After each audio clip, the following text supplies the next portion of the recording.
Monsieur le Président de la coopérative pour la promotion des œuvres littéraires et des auteurs du Burundi, COPOLAB, Mesdames et Messieurs les membres de COPOLAB, Madame la Présidente de l'Association burundaise des écrivains et promoteurs du livre ABPL, chers collègues membres de ABPL, révérend Père, ma chère femme, mon cher fils, distingués invités, permettez-moi de prime abord de vous présenter mes souhaits pour cette année brillant dans sa fraîcheur, l'année 2023. Qu'elle soit pour vous et les vôtres une année de bonne santé, de succès dans vos entreprises, une année de paix, de prospérité sur tous les plans humains, sociaux et économiques, une année où se réaliseront vos projets chéris, une année où la discorde cédera à la concorde et se réalisera la fraternité universelle. La fraternité universelle, un pari que Salvatore, son personnage exceptionnel du roman qui porte son titre, tente de réaliser et auquel il nous invite tous à gagner en nous embarquant sur le sentier vers le village des frères. Salvatore reconnaît que les Burundais, comme tous les humains, sont des frères. Je l'admets moi aussi. Et toi? Les Burundais, tout comme les humains en général, nous sommes tous frères, n'eût été les idéologies divisionnistes enseignées par certaines personnes à des fins sectaires, à des profits sectaires. Comme nous pouvons le lire dans son roman Salvatore, ces idéologies ont été semées par nos oncles, les colons, pendant la période coloniale, et se perpétue malheureusement aujourd'hui par des gens sans foi ni loi qui ne cherchent que faire des profits individuels après avoir plongé toute une nation, tout un peuple dans le désarroi.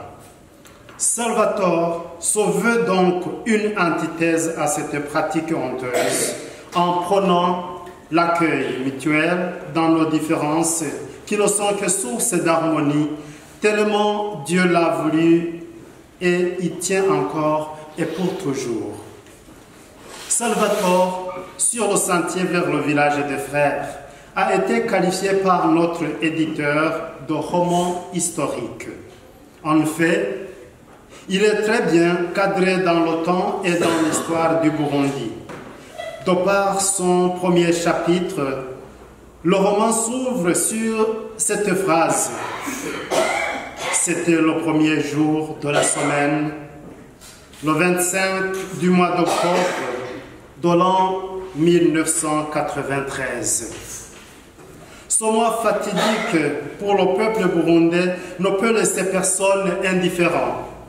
Cette page sombre se ferme à la fin de la première partie du roman avec la signature des accords d'Arusha entre les belligérants burundais et la démobilisation de Salvatore et de certains de ses compagnons de lutte.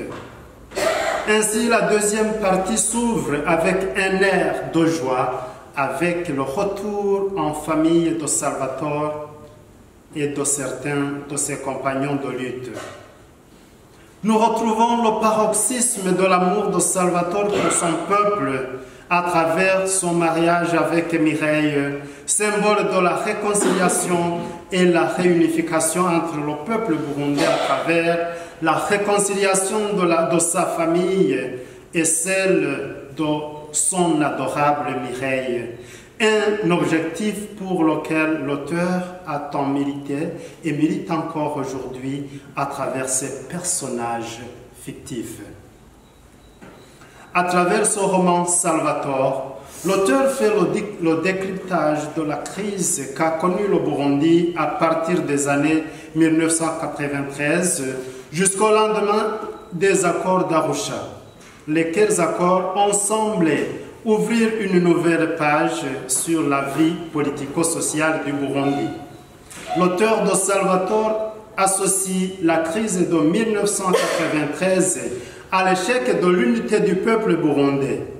Cette guerre d'ethnie a tellement déchiré le tissu social qu'il y a jusqu'aujourd'hui encore du pain sur la planche pour le raccommoder. En fait, il existe encore des parents comme ceux de Salvatore et Mireille qui gardent dans leur tête et dans leur cœur qu'un jeune Hutu ou Tutsi ne pourrait prétendre à la main d'une jeune fille Tutsi ou Hutu. Allez aussi voir dans vos couloirs, au lieu de travail ou dans vos groupes restreints, des idées divisionnistes ou des comportements ou même des paroles haineuses existent encore. On n'entre pas dans les milieux politiques. La présentation de ce roman Salvatore aujourd'hui, 10 ans après sa parution, est une occasion de réinviter le peuple burundais, en particulier vous qui participez à cette conférence, à ce débat, à s'évaluer, à vous évaluer, à nous évaluer. À quel niveau nous sommes dans la quête de l'unité fraternelle, de la réconciliation, du rejet des idéologies ethniques divisionnistes et dans l'accueil de l'autre, l'autre qui est mon miroir, l'autre en qui je m'identifie, l'autre qui n'est pas nécessairement de ma famille biologique, ethnique ou politique, mais l'autre qui est mon prochain que décrit la Bible. Monsieur le Président de Copolab, Messieurs, Mesdames et Messieurs les membres de Copolab, Madame la Présidente de la BPL, chers collègues, membres de la BPL, Révérend Père, ma chère femme, mon cher fils, distingués invités, je n'avais pas l'objectif de vous présenter le livre page par page, chapitre par chapitre, pour éviter de vous couper l'appétit à sa lecture intégrale. Je vous assure, vous y trouverez la joie et l'espoir d'un Burundi réconcilié et uni, et si nous suivons les conseils de Salvatore, on ne fait donc que provoquer le débat. Je ne saurais clore mon propos sans vous inviter à lire ce roman Salvatore, qui est d'ailleurs écrit dans un langage très simple et affectif. Vous y trouverez la prose et la poésie, et vos yeux ne seront jamais lourds à le lire que quand vous l'aurez terminé sans vous en rendre compte. Monsieur le Président de Copolab, Mesdames et Messieurs les membres de Copolab, Madame la Présidente de la BPL, chers collègues membres de la BPL, Révérend Père, ma chère femme, mon cher fils, distingués invités, Salvatore est mon premier livre. J'ai par après contribué dans la publication d'autres livres collectifs en tant que co-auteur. Je citerai Le reflet de nos âmes unies, un recueil de poèmes et nouvelles publié chez Edilivre à Paris en 2012. Pour une culture de la paix dans la région des Grands Lacs africains, une deuxième anthologie sur la littérature des Grands Lacs africains, publiée en 2014 chez Fountains Publishers à Kampala, dans la plateforme Sembura Ferment littéraire. Aujourd'hui, j'ai encore 2 livres à publier et si le climat est favorable, ils pourront paraître cette année même. L'un est en anglais, traitant de la victimisation de la jeunesse par la colonisation et le néocolonialisme, et l'autre sur les lieux de pèlerinage. Je remercie d'ailleurs le recteur du sanctuaire, Monsieur Gikung, qui est ici présent. Il en connaît beaucoup plus sur ce deuxième ouvrage en gestation. À côté de ces 2 livres en cours, Je participe à la création littéraire dans la plateforme des écrivains de la communauté économique des États de l'Afrique centrale, où nous sommes sur le point de produire une anthologie de poèmes intitulée « Au grand bassin du Congo ». Et enfin, aujourd'hui, je suis membre du comité de pilotage pour la production d'une anthologie de contes en langue maternelle au sein de la plateforme des écrivains de la CIAC que je viens de dire en toutes lettres. La littérature étant le levier de la culture d'un peuple est l'un des moyens sûrs de la sauvegarde de son identité. Je vous invite à l'aimer, à soutenir ses promoteurs. Les paroles s'envolent, mais les écrits restent. Protégeons le patrimoine littéraire et développons-le autant que possible, surtout dans les cœurs de nos jeunes, l'avenir de demain.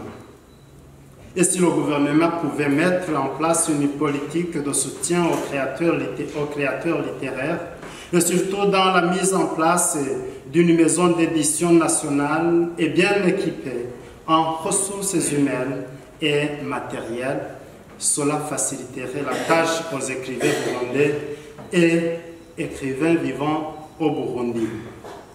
À toi ma femme, à toi mon fils, à toi qui as l'espoir que l'amour, l'unité et la paix finiront par vaincre et gouverner, à toi aussi qui as perdu tout espoir à l'amour, l'unité et la paix, à toi mon frère, à toi ma sœur, las de ces divisions ethniques, régionales, raciales, à toi mon peuple chéri, à toi mon frère et sœur universelle, à toi ma force.